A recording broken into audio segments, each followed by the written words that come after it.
como se titula la ponencia, la primera víctima de un terremoto en las Américas.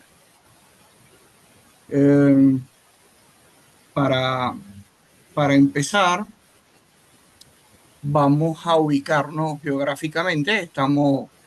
El problema se presenta en el norte de Sudamérica, en el límite o la frontera de coexistencia tectónica entre las placas Caribe, Suramérica,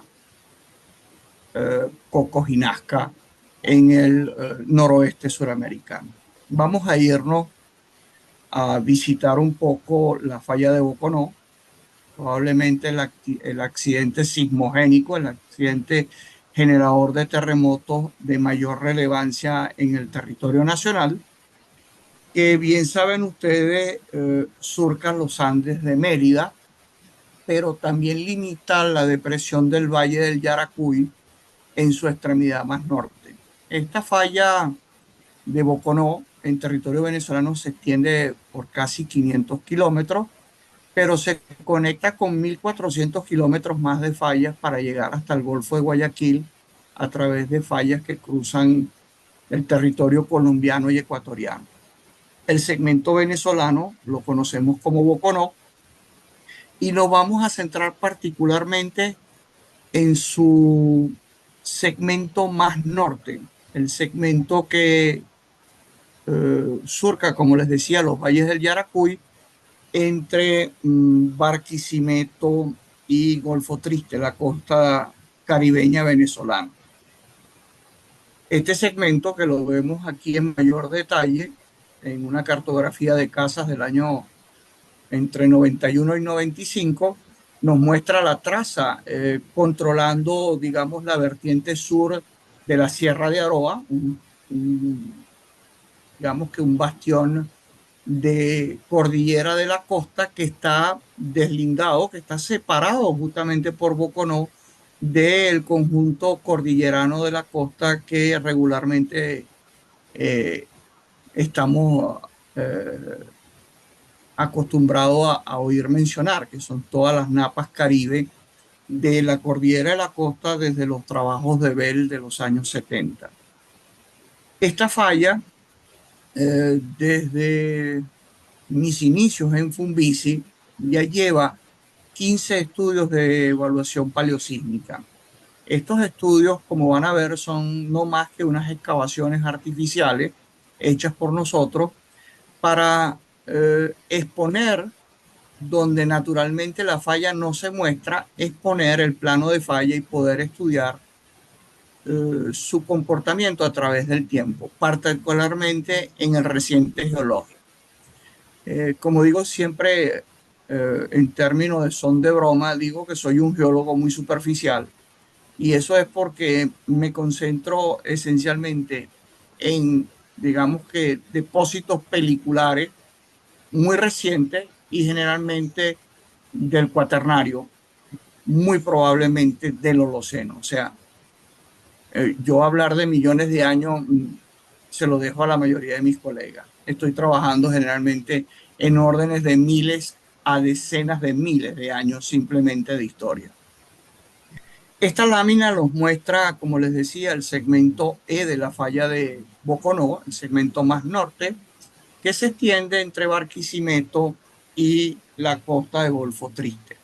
En él se reportan, hasta el año 2005, se habían hecho solo 2 excavaciones paleosísmicas sobre este segmento de Boconó, y aunque habíamos ubicado y habíamos diagnosticado que el sismo de 1812, responsable de la destrucción de Caracas en marzo de 1812, tiene parte de su extensión en el Valle del Yaracuy. Hay que reconocer que este sismo de 1812 no afecta solo a la ciudad de Caracas, sino que afecta también a la ciudad de Barquisimeto, y un casi 40 minutos a una hora más tarde afecta a la ciudad de Mérida.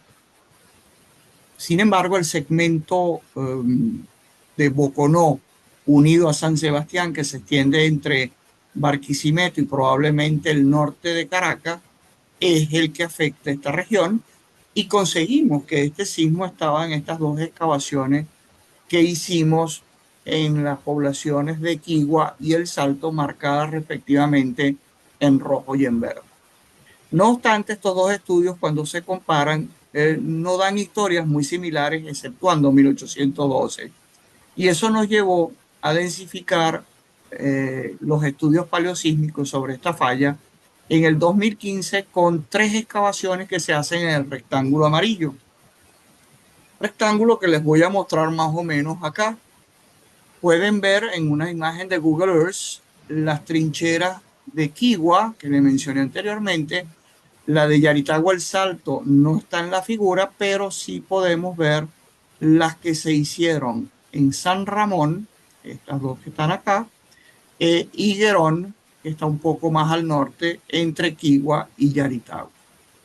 Nos vamos a centrar sobre San Ramón, sin no antes mostrar un poco los resultados de Higuerón, que justamente confirman este sismo de 1812. Y esta es la excavación de algo más de 2 metros de profundidad y una docena de metros de largo.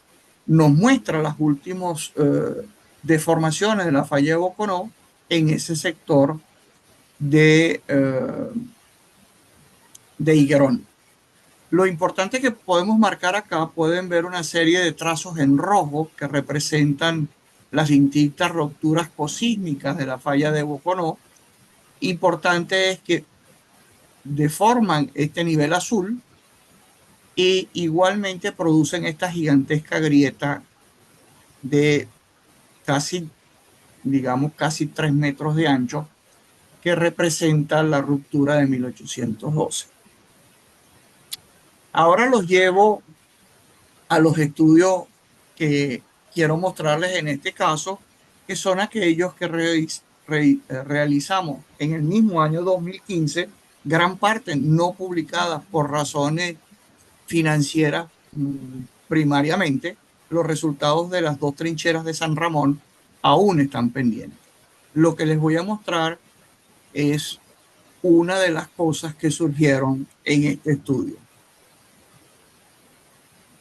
Aquí les muestro una vista de Google donde está indicada la traza de Boconó en Higuerón. Para el no acostumbrado, la falla se encuentra limitando este lomo de presión o este lomo lineal, esta cresta alineada, y desplaza el río en San Ramón justo en este sitio. Pueden ver que hasta el trazado del río cambia totalmente en presencia de la falla. Esta foto que fue tomada un mes, y van a ver después la de 2 meses tomada después del estudio, pueden identificar la posición de las trincheras excavadas sobre esta traza, este rectángulo blanquecino y esta leve mancha grisácea. Se la resalto aquí, llamamos corta a la más corta y larga a la más larga de las 2 trincheras de San Ramón. En mayo, todavía antes de empezar el periodo de lluvia, se podía reconocer los sitios donde habíamos hecho las excavaciones. Se los vuelvo a señalar, están indicados en esta posición. Se las vuelvo a resaltar para que sepan en dónde estamos ubicados. Entonces estamos trabajando sobre la traza de Boconó en su segmento más oriental, responsable del gran terremoto de 1812. Una vista oblicua, y aquí podemos reconocer la falla, relativamente fácil, y la localidad donde vamos a trabajar. Están aquí, como se las remarco en esta lámina siguiente. Vamos a trabajar en este segmento donde les muestro ahora una vista oblicua, una vista de campo de las 2 excavaciones. Aquí tenemos una vista esencialmente hacia el sur de la depresión del Yaracuy. Tendríamos la Sierra de Aroa en la espalda y podemos reconocer el lomo lineal que les mostraba en las imágenes de Google Earth aquí, y las 2 excavaciones, la corta y la larga. Rápidamente, cualquier ojo educado se da cuenta de que los 2 materiales excavados son totalmente distintos. Aquí los colores son más bien blanquecinos y parduzcos, mientras que aquí nos encontramos en presencia de materiales excavados más bien de colores grisáceos, que para el geólogo avertido venezolano estos son los colores característicos de los depósitos aluviales cuaternarios venezolanos, probablemente holocenos o pleistoceno superiores, siempre en cortes en quebrada. Esos aluviones tienen tendencia a ser de colores grisáceos. Una vista más cercana, para reforzar lo que estoy diciendo, aquí pueden ver claramente los colores parduzcos en la falda norte de lo que es un lomo de presión a lo largo de la falla de Boconó. Aquí se dirán, y este loco, ¿por qué tiró esto aquí en el medio? El rasgo en la llanura aluvial es relativamente muy sutil y se los voy a mostrar en figuras sucesivas para que vean por qué sabíamos que la falla de Boconó se encontraba en esa posición. Aquí está la excavación de interés para esta presentación, que es la excavación larga de San Ramón, y ahí pueden observar claramente los sedimentos extraídos y pueden percibir que no solamente es un aluvial, un fluvial de cantos de varios centímetros a decenas de centímetros, sino que en ocasiones también contiene bloques que nos da a entender que hay un componente de flujos de escombro en el proceso de construcción de este abanico. Los bloques los pueden percibir fácilmente en esta imagen. Pueden ver que hay bloques de probablemente de 1 metro o más, lo cual nos está diciendo que esto no es transporte fluvial, esto es transporte hiperpícnico, o sea, de materiales transportados en una matriz arcillosa muy pastosa de alta energía. Algo así como los depósitos que algunos de nosotros descubrimos en Vargas 99 porque nunca habíamos visto este tipo de procesos en funcionamiento. Aquí les muestro el dibujo a detalle de esta excavación. Para hacer estos dibujos se montan cuadrículas tipo arqueólogos de 1 metro por 1 metro y esto es dibujado a escala. Esto no es dibujado sobre una foto ni nada que se parezca, esto es dibujado sobre pared de afloramiento con observación directa, ojo, afloramiento. En esta imagen pueden reconocer que hay dos zonas de deformación que parecen las dos grietas abiertas que habíamos observado en la trinchera de Higuerón.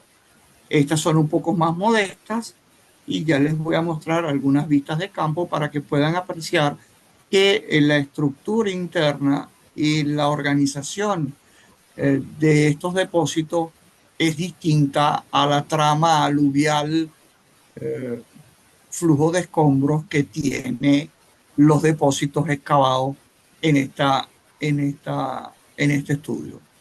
Esa pared que están observando tiene la escala a la vertical, es de aproximadamente 1,5 metros de profundidad y alcanza una veintena de metros de largo. Recuérdense que este es San Ramón Larga. Para mostrarles lo que les decía, fíjense que en la foto de la izquierda, marcado con unas banderillas, podemos observar que hay un material que tiene una estructura más caótica que el material organizado que tiene a los lados. Debo decir que en los años 70 y 80 en Venezuela, el doctor Carlos Schubert decía erróneamente que no se registraban fallas en materiales conglomerados. Bueno, aquí les muestro la evidencia de que sí es posible verlos y reconocerlos. Y aquí más aún pueden ver muy claramente el plano de falla en la parte inferior de este surco o grieta abierta. Se sube a menos este nivel y voy a mostrarles algunas vistas más. Esta también está aquí. Aquí se ve claramente que no estamos en presencia del mismo material. Se ve que la matriz es más suelta, los cantos están más desorganizados el tamaño es como más, es menos heterométrico, es más, mejor seleccionado que el resto de los depósitos al lado. Aquí les traigo un ejemplo actual de cómo funcionan estas grietas. Estamos en presencia de vistas del sismo de Cariaco de 1997, el último sismo destructor venezolano que afecta el oriente venezolano. Y en la figura de la izquierda les muestro grietas abiertas en el terreno que identifican la posición de la falla durante el sismo de Cariaco del 97. Estas grietas aquí claramente están dispuestas en sistemas de grietas en echelón, típico de cizallamiento dextral, como les indico con las flechas rojas. A través de esta localidad se abrió una excavación paleosísmica del año 98 al año siguiente del sismo y podemos ver la grieta en la pared y una grieta al costado de la excavación con 1,70 m de largo, tomando como referencia la escala del individuo que está observando la pared.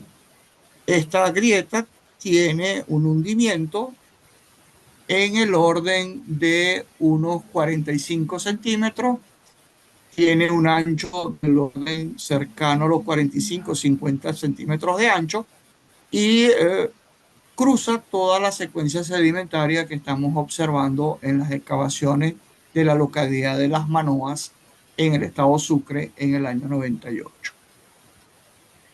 Les traigo estos datos a colación porque esta excavación nos trajo una sorpresa.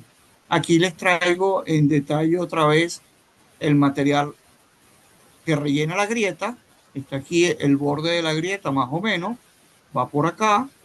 Se ve que este material no es este material. Está más aún pueden reconocer que hay cantos con los ejes verticalizados, mientras que estos materiales tienden a tener los ejes mayores de los cantos subhorizontales, bien estructurados por un flujo de corriente y hasta con cierta granoselección de algunos niveles, como podemos observar aquí. Aquí vemos una clara secuencia grano decreciente de tipo aluvial. Aquí volvemos a reconocer la otra grieta que tiene todo el material desorganizado que no representa, que no muestra esta estructuración tan linda y tan bonita, perfectamente estratificada. En la grieta más sur de las dos, nos conseguimos con esta tapara. Bueno, les echo la anécdota. Cuando estamos excavando estos estudios, se me olvidó mencionarles al comienzo que este estudio fue hecho en forma conjunta con una tesista doctoral que teníamos en Venezuela, la compañera Lea Bus Beltrán, que concluyó su doctorado en el 2018.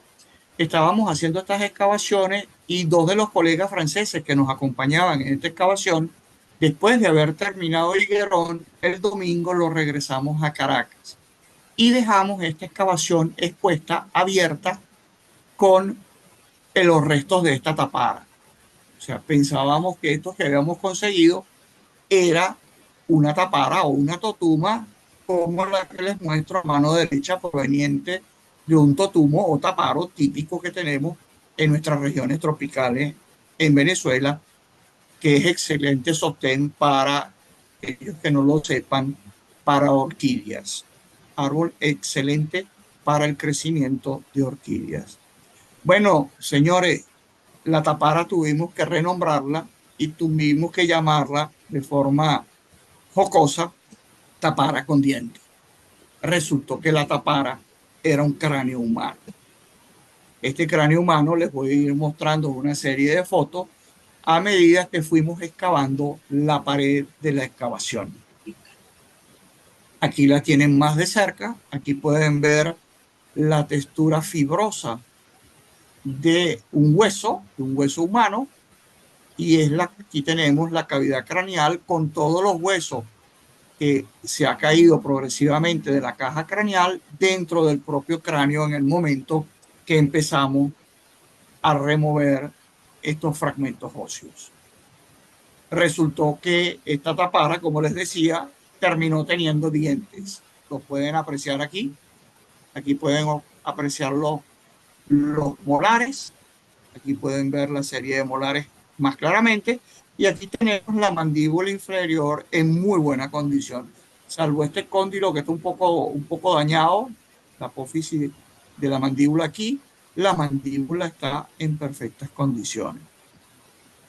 Cosa importante que descubrimos en el momento de la excavación, a medida que fuimos limpiando la pared y sacando los restos humanos, conseguimos que nuestra víctima, nuestro cuerpo, resultaba tener entre los dientes cantos.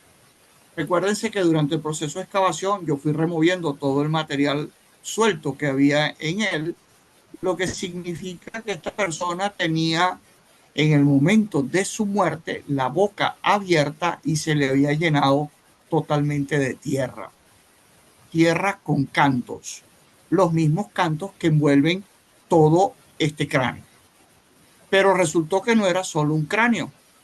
Si fijan un poco la vista, pueden reconocer por debajo de la mandíbula algunas vértebras cervicales, una aquí, y pueden reconocer aquí un hueso mucho más grande y mucho más largo que resulta ser un hueso del brazo.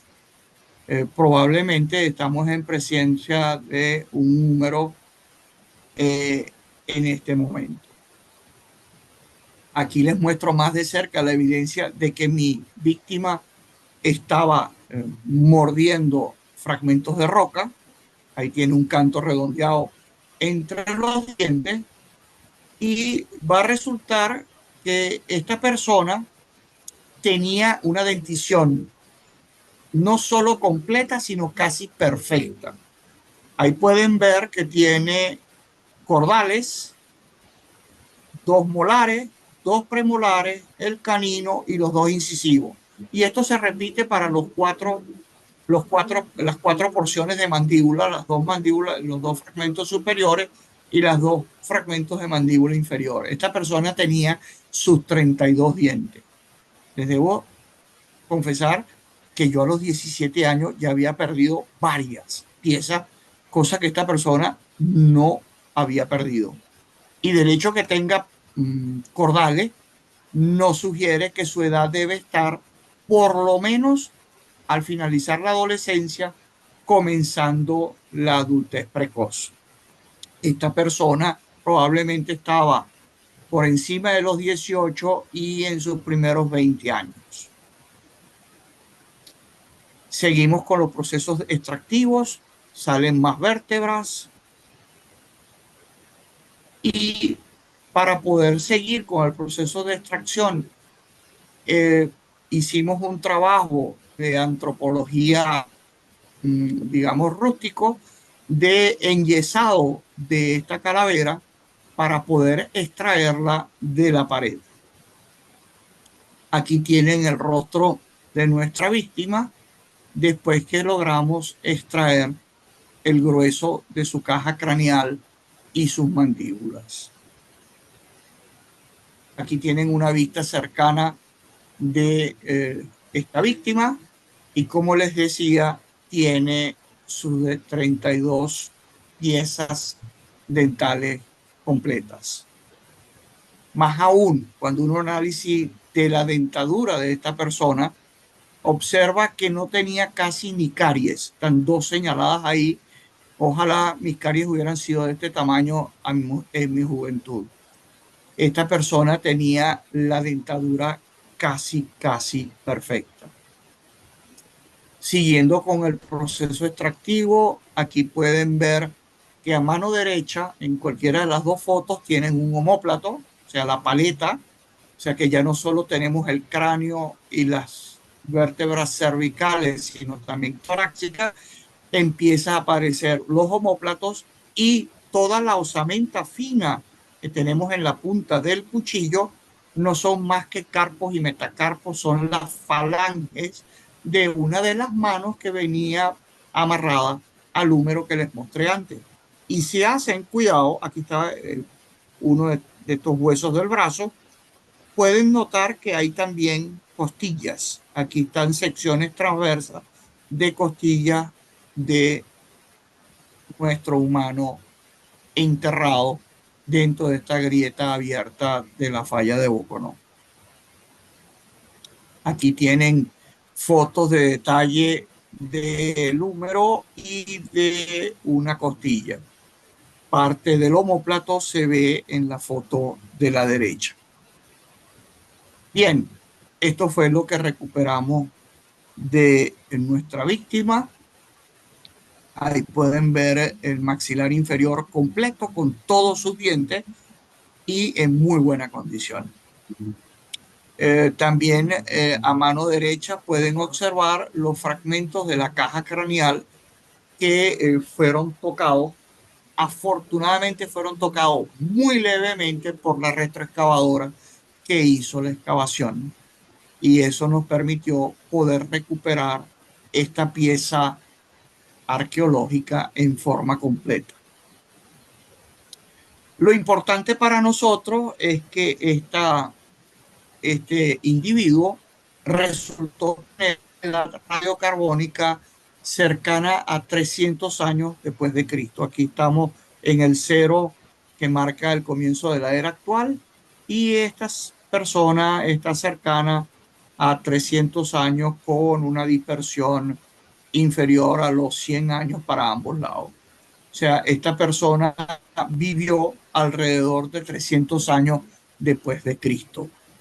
Si recordamos un poco nuestra historia y nuestros procesos de colonización, Cristóbal Colón toca la península de Paria en el oriente venezolano en su tercer viaje en 1498. La primera ciudad fundada en Venezuela es mi patria, mi terruño natal, Cumaná, en 1515. Lo cual significa, señores, esto no puede ser otra cosa que un indígena. Es un indio o una india precolombina. Antecede la conquista en al menos 800 a 900 años.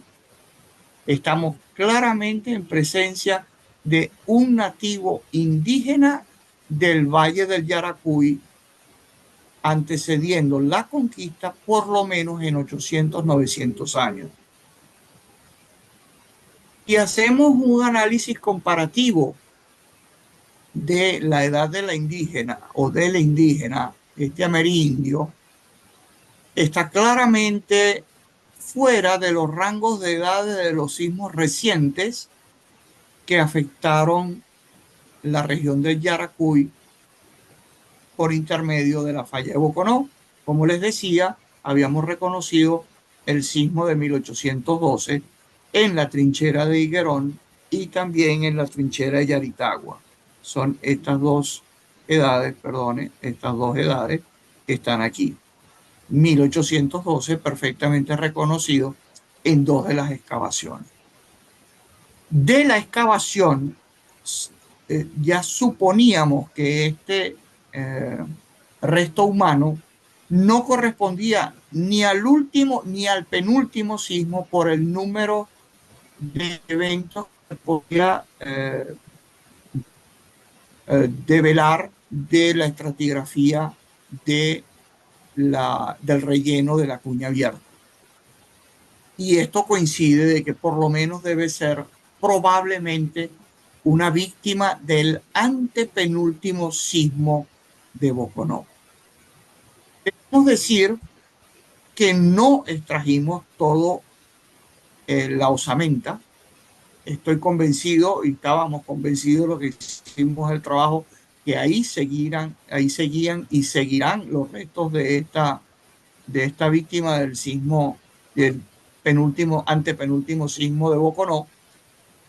No quisimos seguir excavando porque tendríamos que haber excavado probablemente 1,50 m más para poder sacar hasta las falanges, los metatarsos de los pies de esta víctima.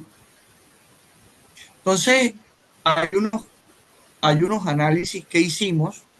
Me di a la tarea, por ejemplo, de medir cuán era la altura craneal de esta persona desde la base del esmalte de los dientes hasta el tope del cráneo.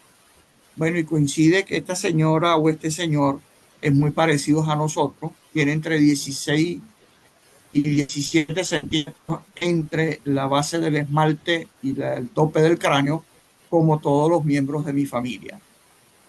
Las dos damas de mi casa, con alturas entre 1,55 m y 1,65 m, tienen ancho de hombro a hombro de 41 a 42 centímetros.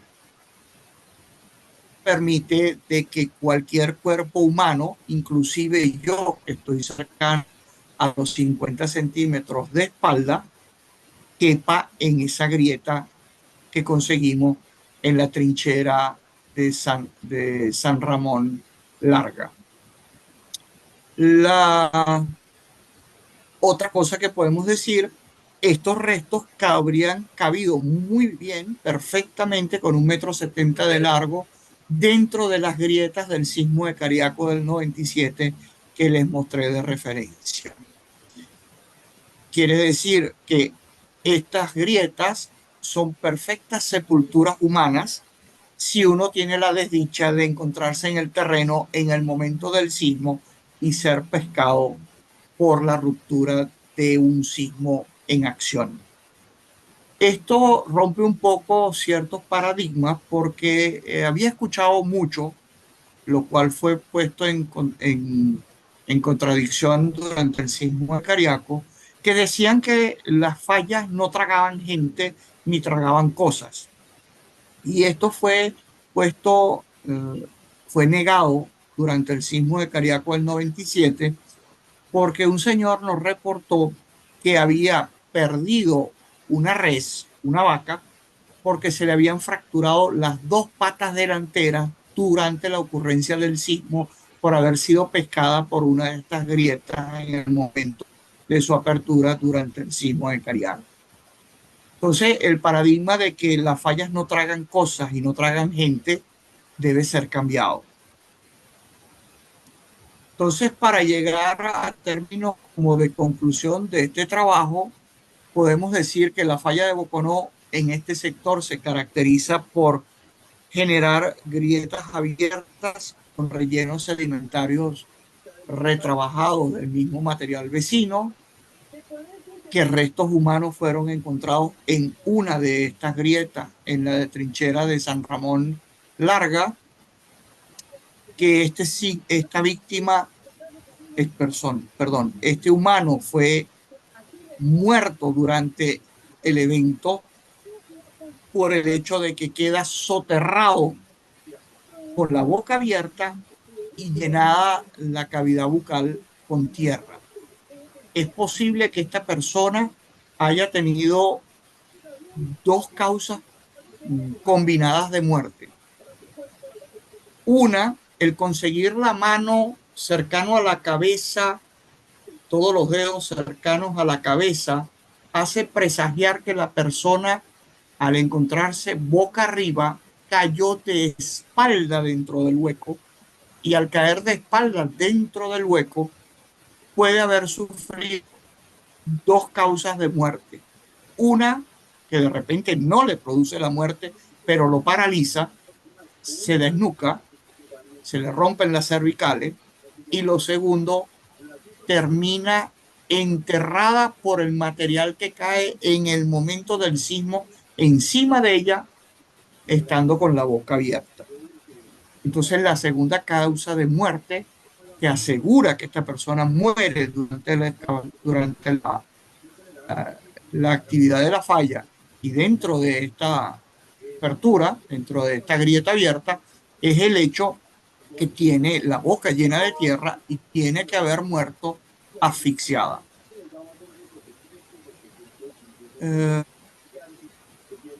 Esta persona no parece tener daños mayores en la caja craneal. La caja craneal la dañamos probablemente nosotros durante la excavación le dimos un toquecito con la pala y resentimos la caja craneal porque casi todos los huesos están ahí. El evento que entierra a esta persona no es el último sismo de 1812, tampoco es el de 1736 y definitivamente es el antepenúltimo evento, o sea, hay por lo menos dos sismos más recientes por encima sellando esta sepultura humana. Debemos decir que es un amerindio y es un amerindio porque su edad lo coloca a 1700 años atrás. O sea, vivió 300 años en la era cristiana. Estamos convencidos que es el cuerpo completo. Solamente extrajimos la parte superior del cuerpo. Nos paramos en clavícula, omóplatos y vértebras y alguna que otra costilla. O sea que no sacamos completamente la caja torácica, pero pensamos que el individuo está completo ahí.